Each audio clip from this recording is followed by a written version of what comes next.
Intraday trading in the stock market is like a one-day cricket game in the stock market, and let me explain you how.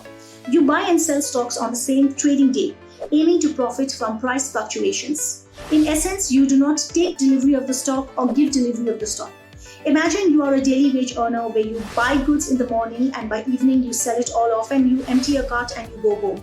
In the stock market, intraday trading amounts to taking advantage of short-term price fluctuations.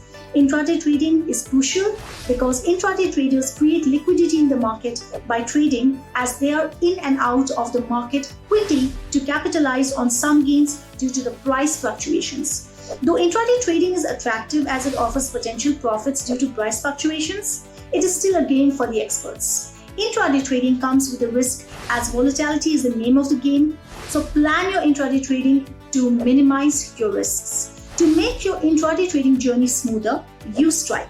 Our platform provides you real-time data and analytics and insights. It's like having a trusted coach by your side.